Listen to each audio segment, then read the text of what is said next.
ఇందిరమ్మ ఇల్లు వచ్చినందుకు చాలా హ్యాపీగా ఉన్నాము. మా పేరెంట్స్ గిట్టంగా చాలా హ్యాపీగా ఉన్నారు. చిన్న ఇల్లు ఉండే ఒకప్పుడు చాలా బాధపడేటోళ్ళము.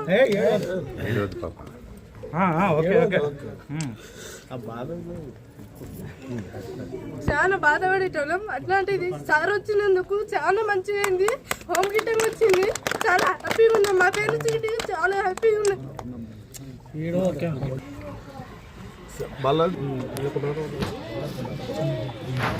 ఈరోజు చాలా ఆనందంగా ఉంది. పుల్చల్లకుంట తండకు దాదాపు ఒక 15 ఇండ్ల వరకు కూడా మంజూరు చేయడం జరిగింది.